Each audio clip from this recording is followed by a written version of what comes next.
All right, in this video, I'm going to talk briefly on how to find investors and reach out to them for your startup. I thought this was really interesting. This is an engagement I'm in the middle of with a client right now, where we are reaching out to investors who have funded similar companies in their industry.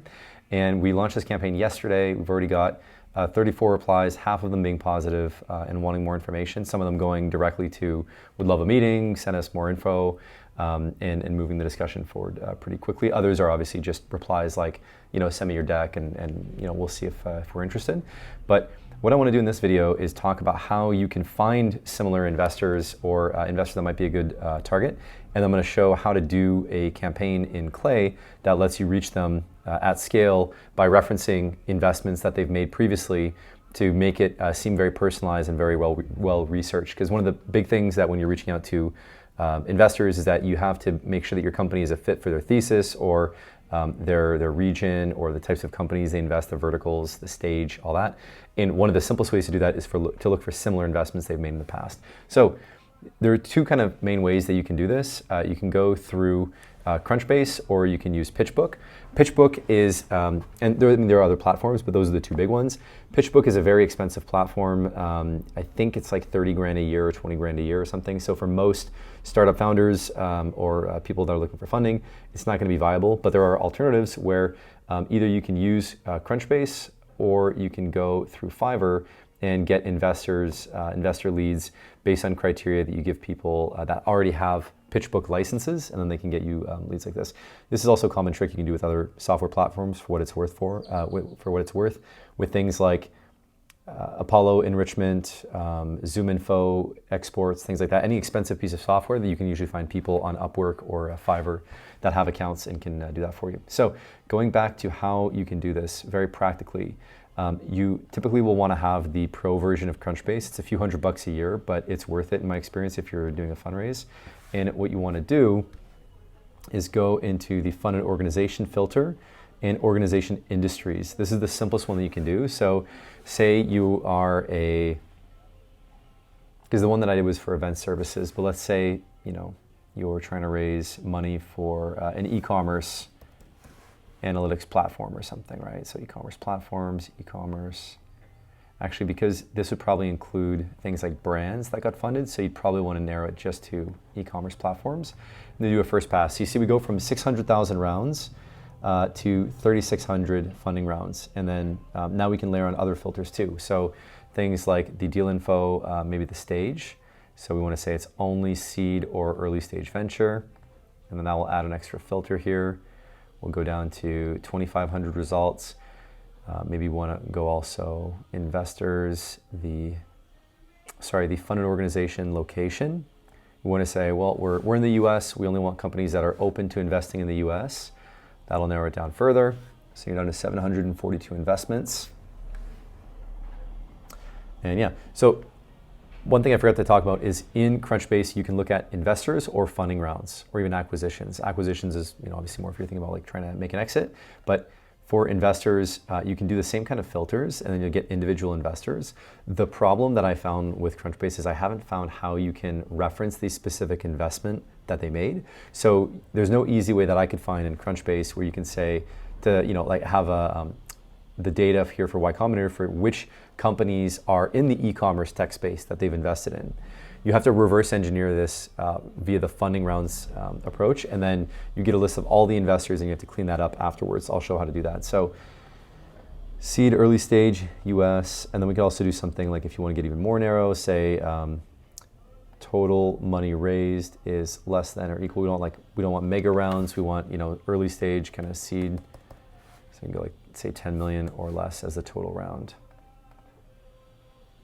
There, so we're at 526. That's a good target list. And then now you could export this. So just show what the data structure is like here. I'll drag this over here. So you have the transaction name, funding type, the organization name that was funded. And then over here, you have the lead investor and then all the investors in a list. Now what's tricky is that you don't always have lead investors. So what I like to do is I prefer to just use the investor names. And then here, the data structure is it's a comma separated value of all the investors that were in the round that were publicly announced. Because that's how they get this data, right? They just scrape like press releases. So here you can see this one had like 5 or 6 different companies funding it.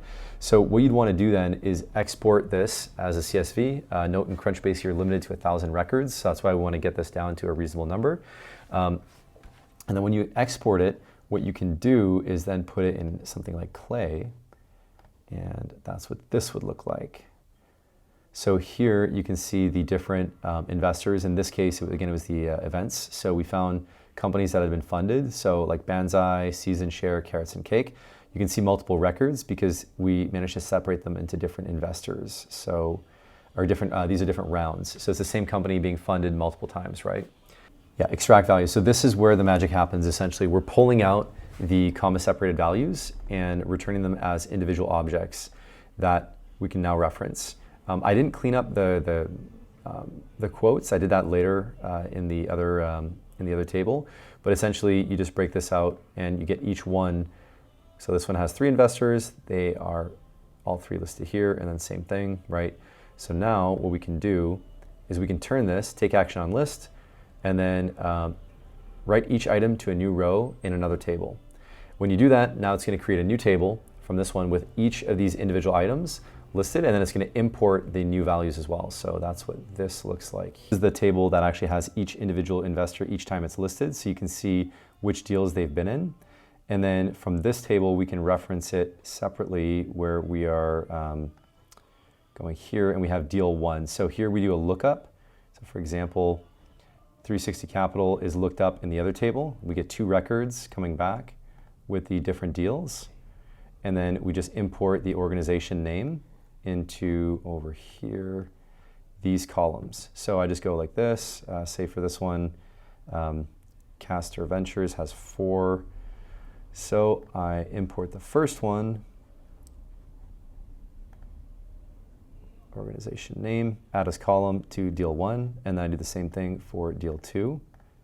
And then this creates the 2 separate columns. So I could even show here if I'm going to add deal 3, you could see organization name, and then just say deal 3 name. There we go. And so any companies that do have deal 3 will be mentioned there, and you can see them. So obviously most companies only have 1 investment in this given vertical, but there are a few that have multiple. And then in a separate table, now we can find people on these and then reference the deals. So now we pull them into here. We have company table data. On this one, I just did a find people right from the investments by investors. So I did this on the consolidated one where I deduped everything. And then here I just did find people. And then I pull in deal 1 and I reference that. And then connect it to Smart Lead over here. Sorry, this one over here. What I found was that we didn't have enough contacts, so we had to also go to Apollo. So then here I just went through, validated the emails, and that was basically it. And then I added them to campaigns in Smart Lead, and then just had this little checkbox here to show that it was added so I could filter on that eventually. And here I added in Apollo leads. So what I did was I went into Apollo and I used all the domains that I had, uploaded it, and then exported that list of leads, and then imported it here. Cross-reference them to make sure that there was no duplicates here. So I looked them up in another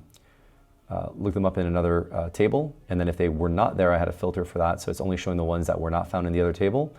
And then for those contacts, then we added them into the campaign right from here, referencing this, making an email. So just to show what that looks like in practice, I obfuscated the personal details of my clients so that I can show you guys this.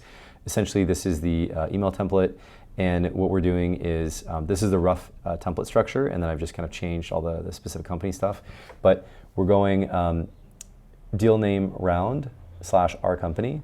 Hey, first name, saw that you invested in deal name. I thought that you'd be interested in my seed stage company. I'm Alex Smith, the founder of, et cetera, et cetera. And then, we're unique because A, B, and C. A brief overview, and then here we're giving kind of key points, and then could I send over a deck? So very soft CTA. Just giving some context, then saying, can I send over a deck? We're not going for a meeting. We're not going for an investment right away. We're just looking for an interested response in creating a connection with them. So they get pitched all the time, so we got to be aware of that as well.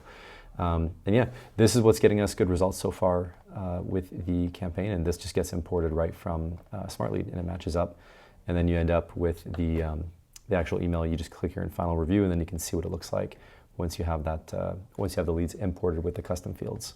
That's essentially how we did it from end to end. That's how we got it. And so far, like I showed at the start, we're getting pretty interesting results.